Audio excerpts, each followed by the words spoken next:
प्रथम करूं गुरु वंदना, द्वितीय आदि गणित, तृतीय सुमिरू मासा रिधि, मेरे कंठ करो प्रवेश। गजानंद महाराज की जय, सरस्वती मैया की जय, लक्ष्मी माँ विष्णु भगवान की जय, माँ पार्वती भोलेनाथ की जय। सीताराम हनुमान, सीताराम हनुमान, सीताराम हनुमान। नवरात्रि की सभी को ढेरों बधाई। आज सप्तम काल रात्रि माँ की जय। माँ दुर्गा जी के सातवीं शक्ति काल रात्रि के नाम से जानी जाती हैं। जय माँ, जय माँ, जय माँ। माँ को नमन करके मनन पाठ श्री रामचरितमानस पर 2 शब्द सिखाना लाडले हनुमान जी। सदा साथ रहना हनुमान जी, दादू जी, माँ दधिमती, माँ कामाख्या, प्रणाम प्रणाम प्रणाम। सो श्री रामचरितमानस इसमें कल हमने पढ़ा कि दंडक वन में 10 वर्ष रहे राम, सीता और लक्ष्मण, जो 14 वर्षों के लिए जंगल में आए थे, तो 10 वर्ष के आसपास वो वहीं रहे। अब करीब समय आ रहा था, क्योंकि 10 साल जब हो गए तो और 4 साल ही तो हैं, 14 वर्ष पूरे हो जाएंगे। लेकिन कहावत जैसे बालकांड में आनंद मंगल खुशहाली, संतान नहीं थी, दशरथ जी उदास हो रहे थे, वशिष्ठ जी ने पुत्रेष्टि का यज्ञ सुना दिया, कह दिया, और उसी में पुत्रेष्टि से 4 भाई हुए दशरथ जी के, राम लक्ष्मण भरत शत्रुघ्न। फिर वैसे ही धीरे धीरे आगे बढ़े, बड़ी तेजी के साथ, क्योंकि वो तो ज्ञानी थे ही, चारों के चारों, बस गुरु जब याद दे दें तो झटक से। तो इस तरह बाल कांड में कितना अच्छा था। अयोध्या कांड में आए तो दशरथ जी राम को राज्याभिषेक देने की इच्छा कर रहे थे, बात पक्की हो गई। तो आज बातें हुई और नीचे दशरथ जी ने कहा कल सुबह ही राम का राज्याभिषेक किया जाए। ऐसी खुशियां का दिन था। लेकिन वहां केकई, भरत की माँ केकई, उसने मंथरा से क्या बातें की कि अयोध्या में अंधकार छा गया। राम वन को चले गए। दशरथ जी 6ठे दिन राम के 6 दिन हुए आगे वन में जाते हुए, 6 दिनों बाद दशरथ जी दुनिया से चले गए। ओम नमः शिवाय, ओम नमः शिवाय, ओम नमः शिवाय। अब शूर्पणखा नाम की राक्षसी, रावण की बहन, वह राम और लक्ष्मण से विवाह करने की इच्छा करने लगी। उन दोनों ने उस वक्त समझा नहीं, सोचा नहीं, विचार नहीं किया, बस सोचा कि यूं ही जैसे हंसने की बातें, हल्की बातों को कहना, ऐसा। तो राम को कुटिया से निकलते देखकर मायावी हिरन कूदता हुआ भागते भागते राम को दुनिया से, कुटिया से बहुत दूर ले गया। राम उसे पकड़ नहीं पाए। उन्होंने मारिच पर वाण चलाए और वाण लगते ही हिरन गिर पड़ा। धरती पर गिरते ही मारिच अपने असली रूप में वापस आ गया। वो सोने का हिरन बना था मारिच, लेकिन जैसे ही उसे लगी चोट, वाण लगे, राम ने उस पर वाण चलाए, तो मारिच बेहोश होकर गिरना पड़ा और चिल्लाने लगा। मारिच अपनी आवाज में बदलकर मारिच बोलने लगा। राम की आवाज में जोर से चिल्लाया, हे सीते, हे सीते, हे लक्ष्मण। मारिच ने ऐसी आवाज की, मारिच ने शीघ्र ही प्राण त्याग दिए। मारिच वहीं पे जीवन से चला गया। मारिच की पुकार सुनकर राम को बात समझते देर नहीं लगी। वे तुरंत तेज कदमों से कुटिया की ओर बढ़े। आवाज को सुनकर विचलित हो गई सीता, क्योंकि मारिच मारा गया है। इधर उस आवाज की जो पुकार थी, जो मारिच ने आवाज की थी, हे सीते, हे लक्ष्मण, वैसी आवाज सुनी सीता ने और लक्ष्मण ने भी। तो ये मायावी की पुकार सीता और लक्ष्मण ने भी सुनी। वे उसका रहस्य समझ गए और चौकसी बढ़ा दी। सीता उस आवाज को सुनकर विचलित हो गई और लक्ष्मण से बोली, तुम जल्दी जाओ, तुम्हारे बड़े भाई किसी संकट में हैं। लक्ष्मण सीता को समझाते हुए लक्ष्मण बोले कि भैया संकट में नहीं है, भैया संकट में नहीं है, वह आवाज मायावी राक्षसों की चाल है। यह सुनकर सीता को क्रोध आ गया। लक्ष्मण राम की सहायता के लिए नहीं गए। उसके पीछे सीता को कोई षड्यंत्र दिखाई दिया। वे लक्ष्मण को कोसते हुए बोली, तुम्हारा मन पवित्र नहीं है। मैं जानती हूं कि तुम राम की सहायता के लिए क्यों नहीं जा रहे हो। सीता ने यहां तक कहा कि तुम भरत के गुप्तचर हो। उस समय दुख में सीता भी ऐसे उछल गई कि समझ नहीं आई। और लक्ष्मण, राम की आवाज, राम ने कहा था कि भाभी का ध्यान रखना, अपनी भाभी का। तो लक्ष्मण शांत से बैठ रहे थे और राम ने कहा भी कि भैया संकट में नहीं है, चिंता मत कीजिए। सीता की बातों ने लक्ष्मण को अंदर से झकझोर दिया। वे चुपचाप सिर झुकाकर उनके सामने खड़े थे। वे बार बार सीता माँ को समझा रहे थे कि यह राक्षसों की चाल है, भैया को कुछ भी नहीं हुआ है, नहीं होगा, ना ही होगा। सीता का क्रोध और बढ़ गया। क्रोध में आंखों से आंसू बहने लगे। वे लक्ष्मण से कहने लगी, मैं राम के बिना नहीं रह सकती, मैं राम के बिना नहीं रह सकती, अपनी जान दे दूंगी। लक्ष्मण, तुम जाओ और राम को जल्दी ले आओ। लक्ष्मण राम की आज्ञा का उल्लंघन करके उन्हें खोजने निकल पड़े। लक्ष्मण ने एक जिस घर में सीता को जो रूम कछुआ बना हुआ था कुटिया सी, उस कुटिया की एक रेखा खींच दी थी लक्ष्मण ने, और लक्ष्मण की खींची हुई वो रेखा उसे कोई नहीं छू सकता। इसलिए लक्ष्मण ने सीता माँ को कहा कि भाभी माँ, आप इसी घर में रहिएगा, कुटिया में ही, ये जो रेखा खींची है इसे पार मत कीजिएगा, मैं भाई को देखने जा रहा हूँ। लक्ष्मण के निकलते ही रावण गेरुआ वस्त्र पहने कुटिया के पास आ पहुंचा। सीता ने साधु समझकर उसका स्वागत किया। अब रावण आ गया है। रावण ने सीता की खूब प्रशंसा की और लंका में जाकर रहने को कहा। पहले तो रावण ने सीता से कुछ मांगने की बात कही, और जब देने लगी वो रेखा से पार नहीं की, अंदर ही थी, तो रावण ने दूर खड़ा था, साधु बना हुआ था, तो वो रावण साधु बना सीता को और दूर बुला लेता है, और सीता समझी नहीं, जैसे ही वो रेखा खींची थी उसे पार कर ली सीता ने, और रावण उनका हरण कर लिया। तो भी रावण ने सीता को बहुत कुछ गलत काम करने का प्रयास करना शुरू किया। सीता क्रोध में बोली, मैं अपनी प्राण त्याग दूंगी, लेकिन तुम्हारे साथ नहीं जाऊंगी, मैं राम की पत्नी हूँ, वे महाबली हैं, तुम चले जाओ, अन्यथा तुम्हारा सर्वनाश हो जाएगा, सीता ने कहा। रावण ने सीता की बातों को अनसुनी करते हुए उसे खींचकर रथ में बैठा लिया। सीता उसके चंगुल से निकलने का प्रयास तो बहुत किया, पर सब व्यर्थ हुआ। वे राम और लक्ष्मण को पुकारती रही सीता, लेकिन रावण कुछ नहीं सुनना चाहता, ले जा रहा था। रथ पे उठाकर ले गया। रथ लंका की ओर उड़कर जाने लगा। रास्ते में सारे पशु पक्षियों, पर्वतों, नदियों इत्यादि से कहती जा रही थी सीता की कोई राम को बता दे कि रावण ने उनका हरण कर लिया है। उसी समय गिद्धराज जटायु जी ने सीता का विलाप सुना, उसे देखा। रथ में रावण लेके जा रहा था, तो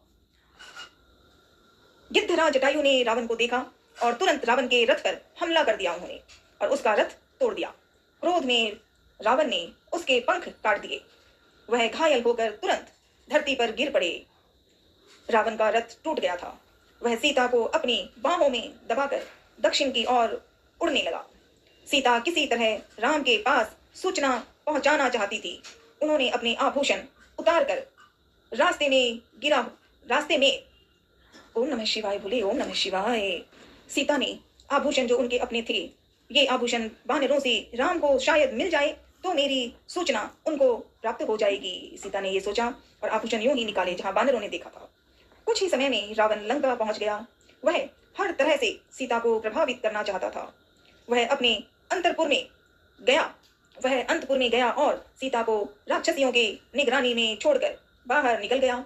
कुछ देर बाद फिर रावण सीता के पास आकर बोला, तुम मेरी पत्नी बन जाओ, तुम्हें 1 वर्ष का समय देता हूँ, निर्णय तुम्हें करना है। मेरी पत्नी बन जाओ, अन्यथा जीवन भर विलाप करती रहोगी। रावण ने ऐसे कहा सीता माँ को। सीता बार बार रावण को धिक्कारती रही।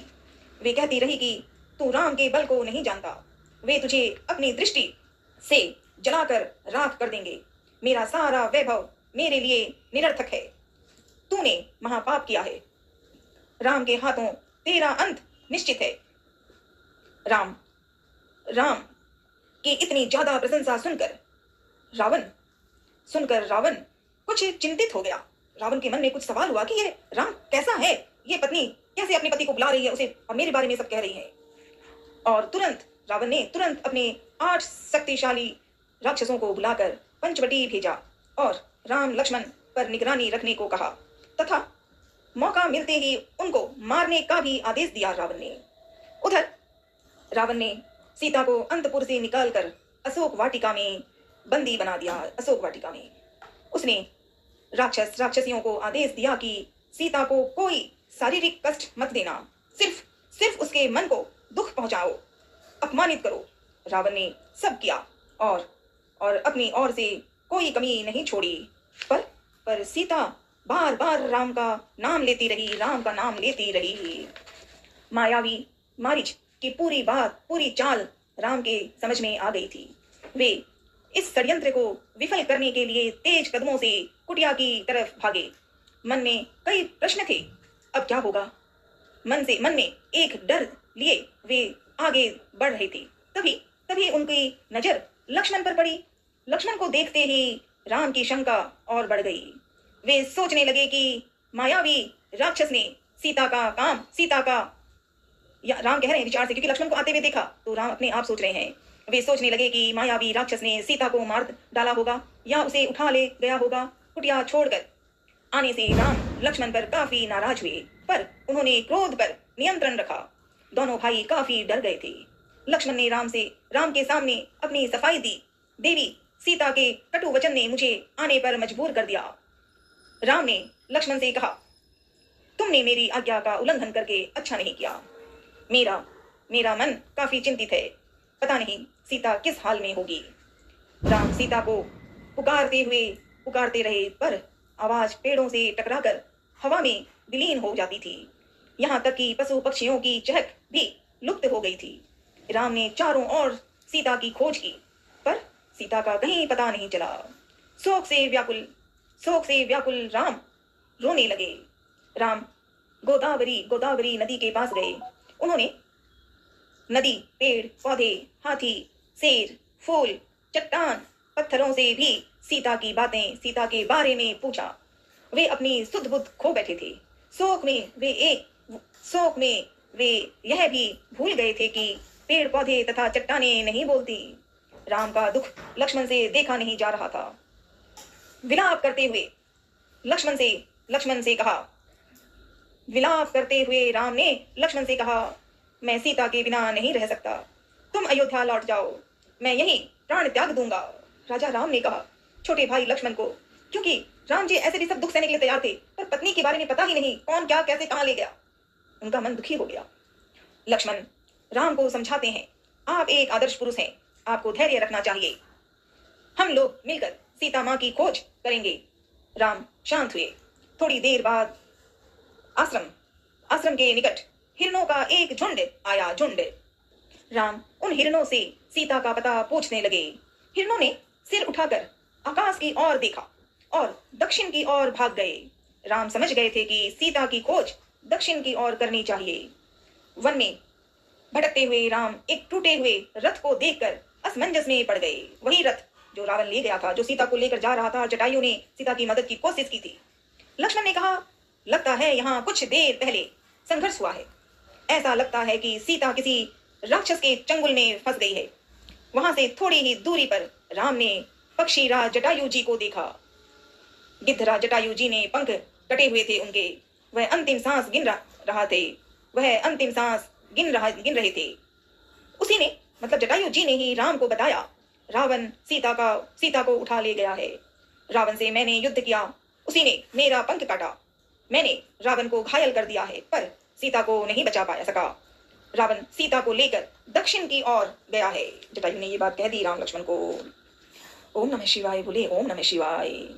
जटायु ने बड़ी मुश्किल से, क्योंकि घायल थे जटायु, फिर भी उन्होंने राम लक्ष्मण के आते ही ये सारी बातें कही और ये भी बताया कि सीता को रावण ले गया है, देखो जल्दी, और दक्षिण की ओर ही रावण जा रहा है। जटायु ने सारी बातें कही, रावण सीता को लेकर दक्षिण की ओर गया है। इतना कहकर जटायु ने प्राण त्याग दिए। ओम नमः शिवाय, ओम नमः शिवाय, ओम नमः शिवाय। राम ने आगे बढ़ने से पहले गिद्धराज जटायु जी की अंतिम क्रिया की। अब वे लोग सीता की खोज में आगे बढ़े। मार्ग में अनेक कठिनाइयों का सामना करते हुए दोनों राजकुमार अपने लक्ष्य की ओर बढ़ते गए। रास्ते में कबंध नामक राक्षस था। वे उन लोगों पर, राम और लक्ष्मण पर आक्रमण करने का प्रयास किया। वह बहुत ही डरावना था। उसकी जीभ सांप की तरह थी। राम लक्ष्मण ने तलवार निकाली और एक झटके में कबंध के हाथ काट दिए। वह धरती पर गिरा और कबंध ने पूछा राम से कि तुम लोग कौन हो? तो राम ने बताया, हम लोग अयोध्या के राजा दशरथ जी के पुत्र राम और लक्ष्मण हैं। रावण ने मेरी पत्नी सीता का हरण कर लिया है। हम लोग उन्हीं की खोज में निकले हैं। तब राक्षस कबंध ने राम के बारे में सुना था। सामने देखकर काफी खुश हुआ रावण नहीं, जो राक्षस, दूसरे वाला राक्षस जो था, कौन, नाम तो बताओ अंजनी नंदन, भूल जाती हूँ। जीव राक्षस का रूप निभाने वाला कबंध का नाम, कबंध राक्षस। राम ने कहा, राम ने बताया कि रावण ने मेरी पत्नी सीता का हरण कर लिया है। हम लोग उन्हीं की खोज के लिए निकले हैं। तो राक्षस कबंध ने राम के बारे में काफी सुना था। सामने देखकर काफी खुश हुआ और कहा कि मैं सीता के बारे में कुछ नहीं जानता, फिर भी मैं तुम दोनों मतलब राम और लक्ष्मण को, फिर भी मैं तुम दोनों को सहायता का उपाय जरूर बता सकता हूँ। किंतु मेरा एक आग्रह है कि मेरा अंतिम संस्कार राम करे। इस तरह की बातें हुई। ओम नमः शिवाय, ओम नमः शिवाय, ओम नमः शिवाय। तो राम और लक्ष्मण सीता की खोज में लगे हुए थे। ढूंढते ढूंढते जटायु जी मिले और राम को सारी खबर कहकर उनके प्राण चले गए जटायु के।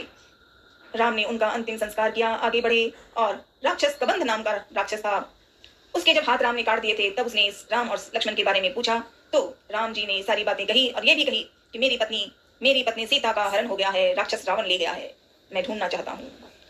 तब अभी पता नहीं रावण है कि क्या है, अभी तो ढूंढ रहे हैं सीता को। तो बातें हुई, पुनः प्रयास करना लाडले हनुमान जी, कल सिखाना कि सीता की खोज में राम कैसे परेशान हुए और आगे क्या बढ़े, कैसे कर रहे थे। ओम नमः शिवाय, ओम नमः शिवाय, ओम नमः शिवाय। कौने सो संकटी मोरी गरीबे को, जो तुम सो नहीं जाते है डारो, बेगी हरो हनुमान महाप्रभु, जो कुछ संकटी हो हमारो। हर हरे महादेव।